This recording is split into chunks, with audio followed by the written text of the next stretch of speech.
Good, very good evening, all of you. My name is Krishnanand Pandey, and today I am going to record a video for English grammar, and I will teach active voice and passive voice.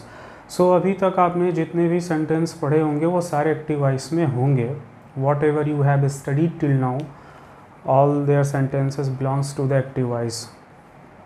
And you also know कि active voice में क्या होता है. Active voice में जो हमारा subject होता है वो डूअर होता है. सब्जेक्ट यानी कि कर्ता का काम करता है. बट लेकिन जब हम पैसिव वॉइस में सेंटेंस को चेंज करते हैं तो पैसिव वॉइस में ऑब्जेक्ट की प्रधानता होती है. What is important in passive voice? Passive voice में ऑब्जेक्ट ही सब्जेक्ट बन जाता है. यानी कि काम से होने से मतलब है. ये मतलब नहीं होता कि काम को किसने किया, किसके द्वारा किया गया, कब किया गया. जैसे कि एक एग्ज़ाम्पल जनरली हम अगर दें, चोरों को पकड़ा जा चुका है. जैसे न्यूज़पेपर में, राइटिंग्स में, आर्टिकल्स में जनरली हम देखते हैं कि इस चीज़ का इन्वेंशन कर लिया गया है. जैसे एआई आर्टिफिशियल इंटेलिजेंस को विकसित किया गया है. Artificial intelligence has been developed. अब किसने किया, क्यों किया, ये मतलब नहीं होता. यानी कि हमें काम के होने से मतलब होता है. तो ऐसे केसेस में हम लोग पैसिव वॉइस को यूज़ करते हैं. तो चलिए एग्जांपल देखते हैं.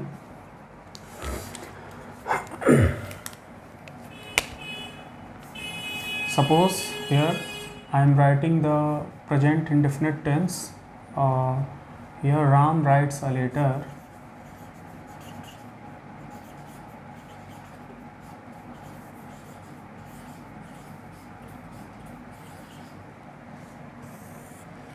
Ram writes a letter. So what we see in this sentence is Ram is the subject. Ram is subject. Write is the verb, main verb, and be. A is an article. So we can say from A to letter this is an object. And who is the doer of this sentence? In these sentences, Ram is the doer of this sentence. It means ये जो पूरा काम है पत्र लिखने का, the letter writing has been done by Ram. तो सो इसमें राम हमारा सब्जेक्ट है और सब्जेक्ट को प्रायोरिटी की गई है, तो इसीलिए एक्टिव वॉइस का सेंटेंस है. ठीक है. बट इन द केस अगर हम इसको पैसिव वॉइस में ले जाना चाहें तो पैसिव वॉइस के केस में इसका ठीक अपोजिट हो जाएगा. ऑब्जेक्ट यहाँ सब्जेक्ट बन जाएगा. So फिर later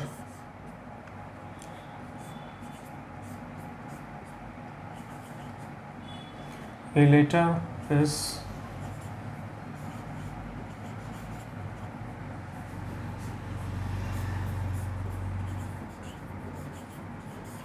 written by Ram, and we know we use by in the passive voice.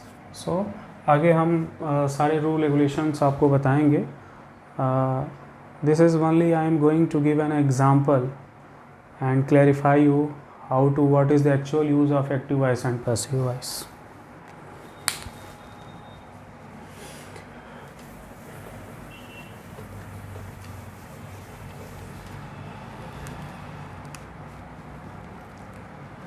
And also, but before going to discuss active voice and passive voice, what is voice? Voice is the verb whether tells about the subject. Subject is doer or receiver of the action. Means कि क्या हमारा subject doer है या अथवा कि वो action को receive कर रहा है. सो जैसे कि अभी जस्ट हमने एक एग्जांपल दिया था, Ram writes a letter.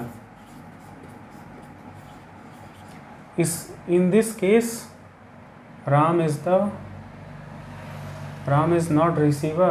Ram is the doer of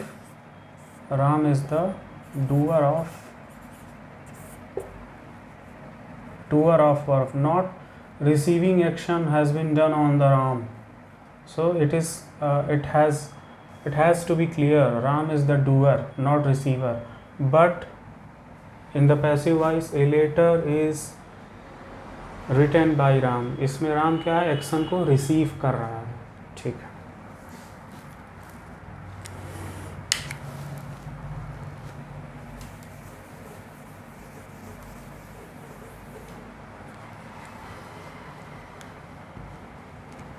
So why do we study passive voice? What is the use of passive voice? And when we use passive voice, we use passive voice when we have to objectify something, and जब हमें subject को छोटा दिखाना होता है, object को बड़ा दिखाना होता है, तो हम लोग पैसिव वॉइस का यूज़ करते हैं।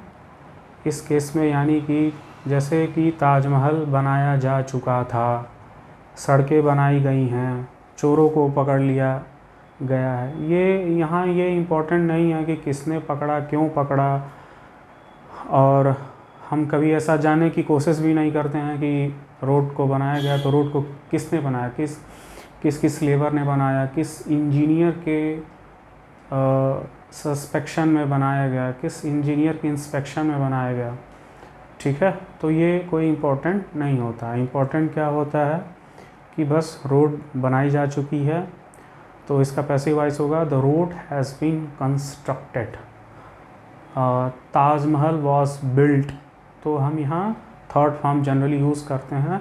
तो यानी कि आप एग्जांपल से समझ ही सकते हैं कि कैसे चीज़ों को रखा जा रहा है, यानी कि कर्म की प्रधानता दी जा रही है। Okay,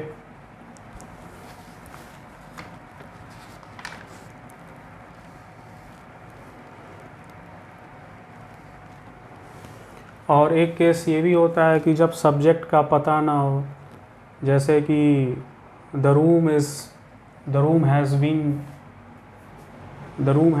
cleaned, the room has been broomed, room में झाड़ू लगाया जा चुका है। अब हमें ये मतलब नहीं है कि किसने लगाया, क्यों लगाया, किस लिए लगाया। तो ये तो रही पैसिव वॉइस एक्टिव वॉइस की प्रीफेस, एक प्रस्तावना कि यूज क्यों करते हैं, कहाँ करते हैं।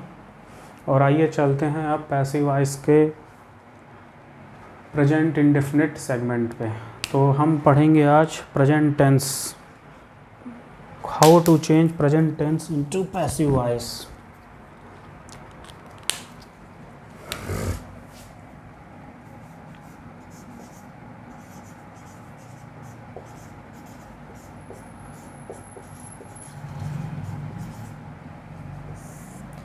We also know there is a 4 segment of present tense: present indefinite tense,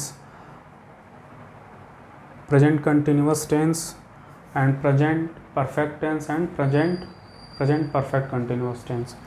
So आज हम लोग पढ़ेंगे कि प्रेजेंट इंडेफिनिट टेंस को पैसिव वॉइस में कैसे चेंज किया जाता है, how to change present indefinite tense into the passive voice. Okay, so here we take a very simple sentence. If I say the first one is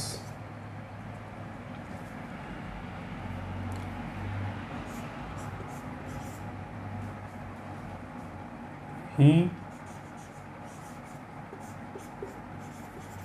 makes a food.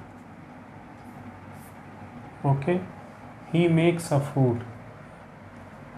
This sentence is present indefinite tense, and this is subject, and this is main verb, and this is object. And what we do in passive voice, we do only passive voice, change object of active voice into the subject. So what we do, A food को हम पहले ला देंगे, ए food, और फिर ये क्या है, present indefinite tense का है। तो पैसिव वॉइस बनाते समय प्रेजेंट इंडेफिनिट टेंस में जो हेल्पिंग वर्ब लगेगी वो इज़ होगी, फिर जो मेन वर्ब की क्या होगी, मेन वर्ब की थर्ड फॉर्म आ जाएगी, ठीक। अ फूड इज़ मेड, इतना भी सफिशिएंट है बताने के लिए कि दिया given sentence is passive voice in the passive voice. But चूँकि वी हैव ही, तो फिर हम बाई का यूज़ करेंगे, बाई ही का ऑब्जेक्टिव केस होगा और यहाँ पसेसिव फॉर्म होगा, तो यहाँ हो जाएगा हिम। ओके, तो इसका स्ट्रक्चर क्या निकला?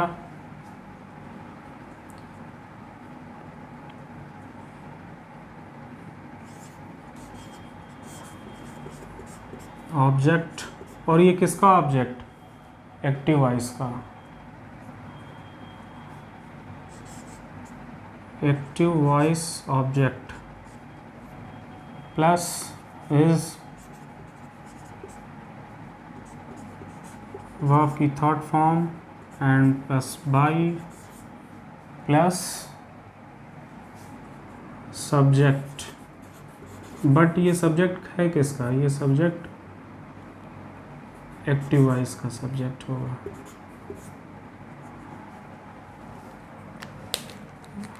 लेकिन ये काम किसका करेगा?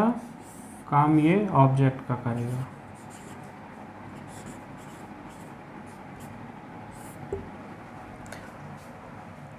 और यहाँ एक्टिव वॉइस का जो ऑब्जेक्ट है वो काम किसका करेगा? सब्जेक्ट का करेगा।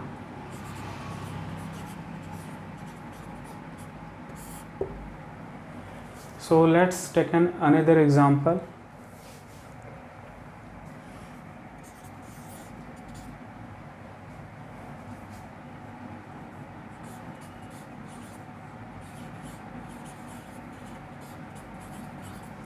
He writes a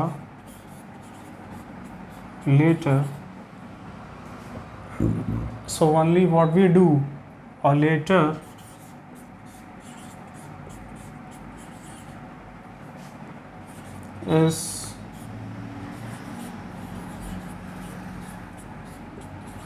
is written by him.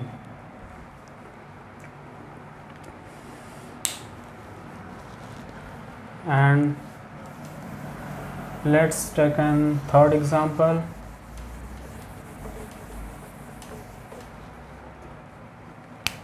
Sita sings a song. Very easy. A song is sung by Sita.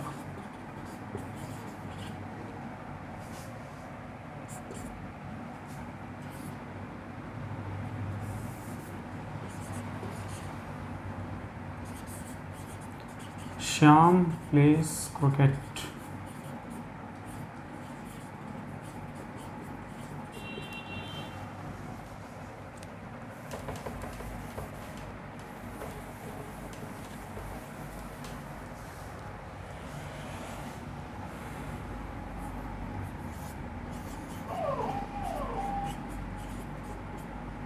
Cricket is played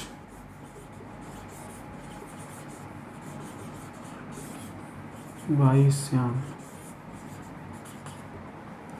So what we find? We find a structure of present indefinite tense of passive voice. इसमें important only क्या है? इसके साथ इस plus main verb की third form and plus by. So wherever we see helping verb is MR and third form, it means the given sentence is passive voice of present indefinite tense. So ये हमारा present indefinite tense का structure यहाँ ख़त्म हुआ.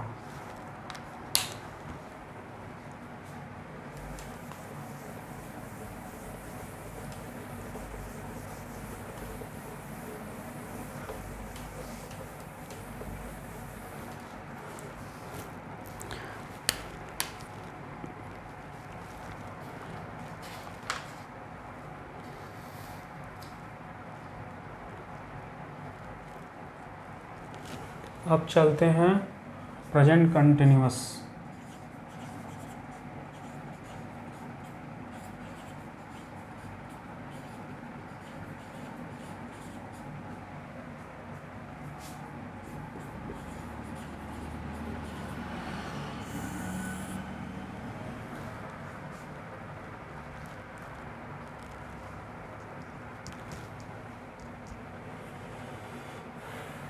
Only we take a simple example.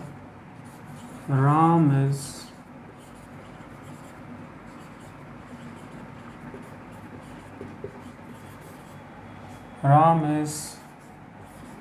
writing a letter.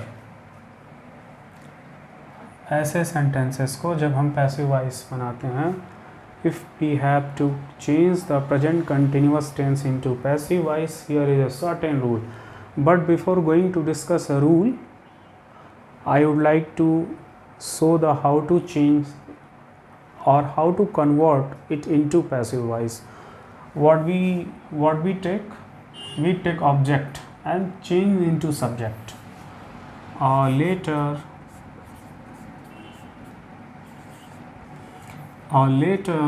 is being, B-I-N-G, being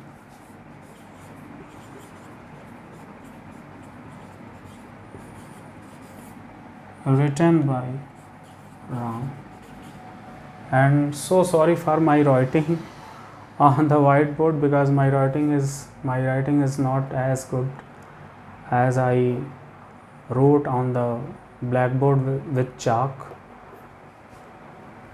Later is being written by Ram. So here we see the structure of sentences. STRUCTUR structure. So structure में क्या आया? हमने देखा कि subject, और ये subject किसका था? ये सब्जेक्ट बना है, ऑब्जेक्ट ही सब्जेक्ट में चेंज हुआ है. सो ये ऑब्जेक्ट ही सब्जेक्ट में चेंज हुआ है, ठीक. प्लस एच और प्लस बीइंग, PING, बीइंग. सो इसमें इम्पॉर्टेंट क्या है? प्रेजेंट कंटिन्यूअस टेंस में बीइंग इस MR के साथ बीइंग आना ही आना है. इस बीइंग प्लस मेन वर्ब की third form plus object.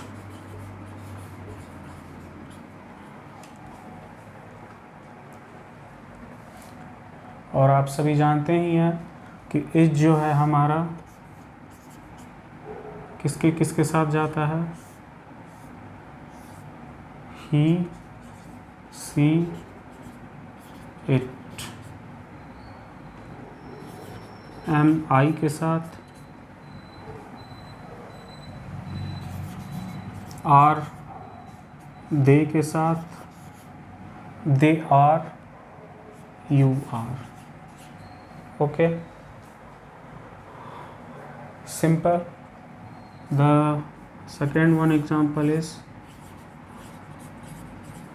carpenter is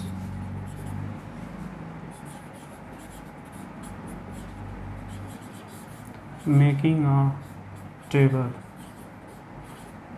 So we can write a table is being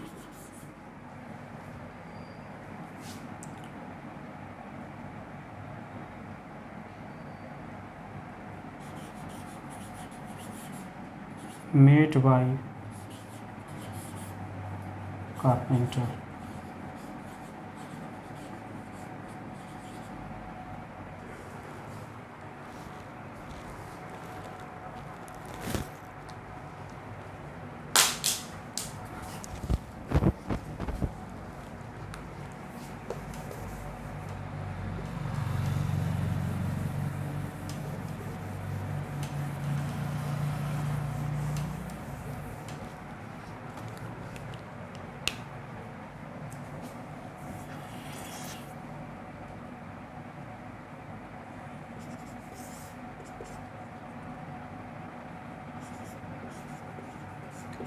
Sita is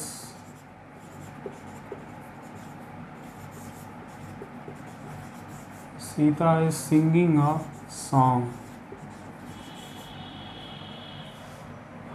So what is the passive voice of this sentences? A song is being, and what is the third form of swing, sung, sing, sang, sung. A song is being sung by Sita.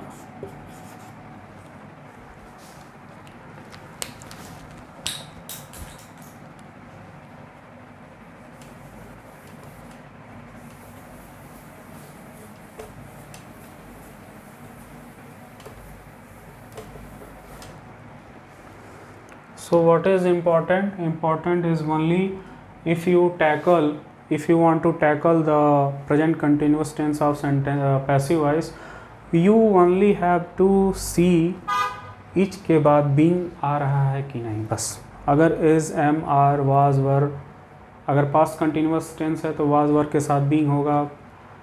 अगर present continuous tense है तो is के is, am, are के साथ क्या होगा, being होगा, तभी वो पैसिव वॉइस में होगा. अदरवाइज वो सब्जेक्ट पैसिव वॉइस, वो सेंटेंस पैसिव वॉइस का नहीं हो सकता है.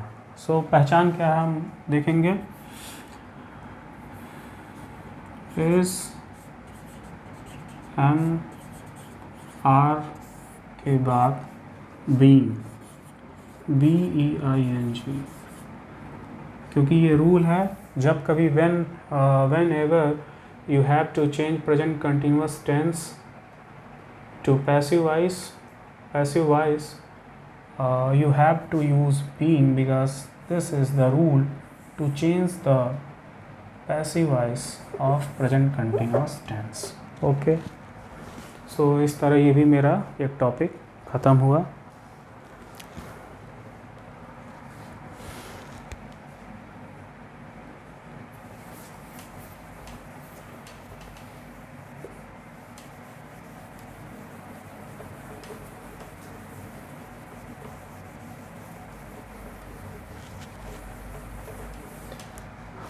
अब प्रेजेंट इंडेफिनिट टेंस में हमारा तीसरा सेगमेंट, हमने फर्स्ट सेगमेंट को कर लिया, present indefinite tense, present continuous tense, and the third one is present perfect tense.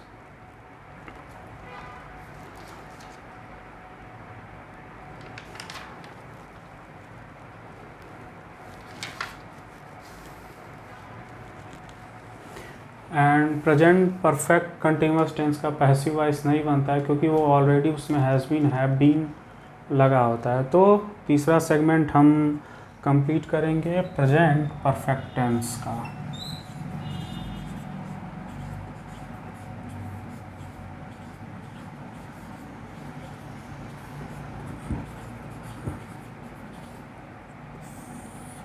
Present perfect tense की पहचान क्या होती है? How to recognise the given sentence is present perfect tense. इसमें जो वर्क होता है, just completed, the sun has risen, जैसे सूर्य अभी निकल आया. He has broken his legs, मतलब उसने अपनी टांग तोड़ ली, यानी कि जो घटना हुई है जस्ट तुरंत हुई है. तो इसमें हम हैज़, हैव का यूज़ करते हैं. हैज़, हैव के साथ थर्ड फॉर्म होता है. If I just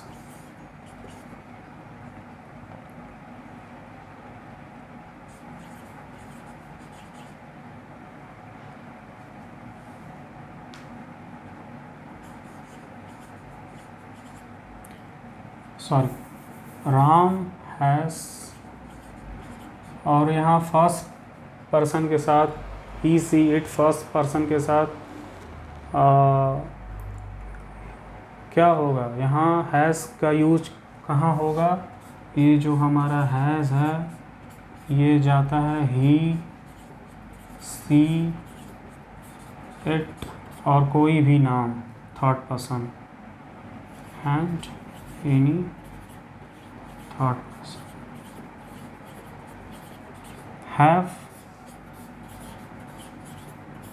जाता है यू के साथ, दे and I. Okay.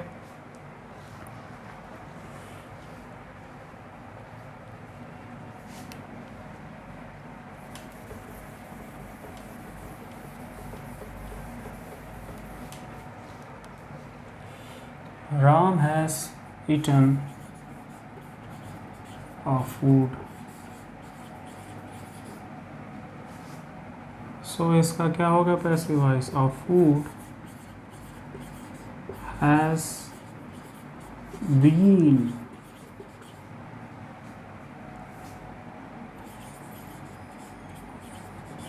eaten by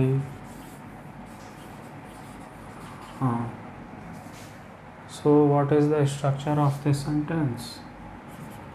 Subject plus has, have been,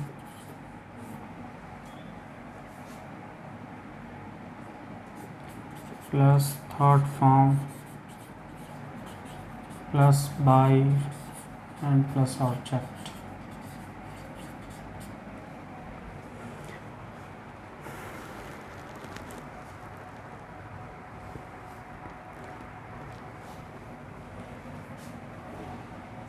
If I say I have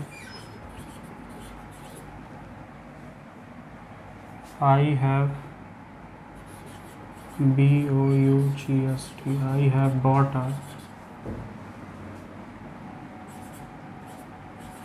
a scooter.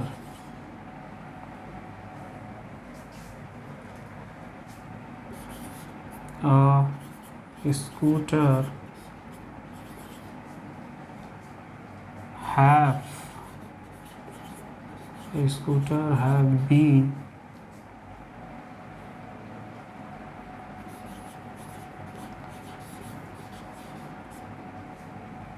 bought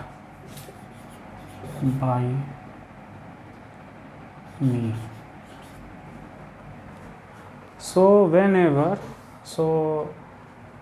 जब हम ही को पसेसिव फॉर्म में ले जाएंगे तो ये हिम हो जाएगा, आई का possessive form me,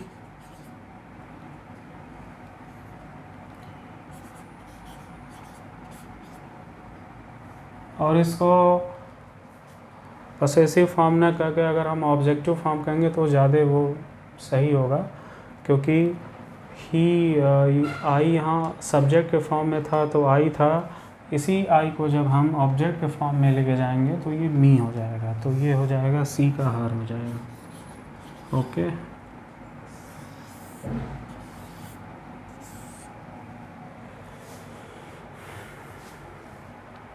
and present perfect continuous tense में ओनली अंतर क्या होता है? ये तो प्रेजेंट परफेक्ट टेंस है, and what is the difference between present perfect tense and present perfect continuous tense? Present perfect continuous में ओनली इसमें क्या होता है, जैसे कि हमने एक सेंटेंस लिखा है Ram has eaten a food, तो प्रेजेंट परफेक्ट कंटिन्यूअस टेंस में सिंस फॉर का यूज़ करके टाइम पीरियड को दिखा दिया जाता है। जैसे the bird has been flying in the sky since 2 hours और फॉर 2 hours, ठीक है। और जब हम प्रेजेंट परफेक्ट टेंस का पैसिव वॉइस बनाते हैं तो उसमें भी बीन का यूज़ होता है, और सिंपल प्रेजेंट परफेक्ट कंटिन्यूअस में भी बीन का यूज़ होता है, हैज़ बीन, हैव बीन। बस अंतर इतना है कि प्रेजेंट परफेक्ट टेंस को जब हम पैसिव में बनाते हैं तो इसमें हैज़ बीन के साथ बाई लग जाता है, तो हम समझ जाते हैं हैज़ बीन के साथ third form plus by, it means the given sentence structure is belongs to the present perfect tense passive voice। और अगर वो normal present perfect continuous tense का सेंटेंस है तो अगर जैसे कि हम लिखते हैं the bird has been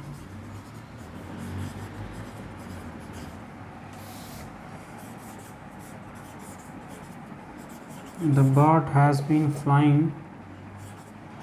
in the sky for 2 hours।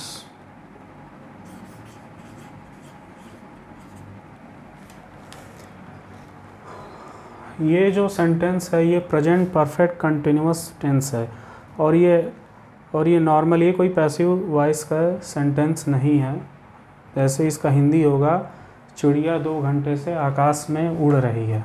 तो ये इसमें भी हैज़ बीन का यूज़ हुआ है।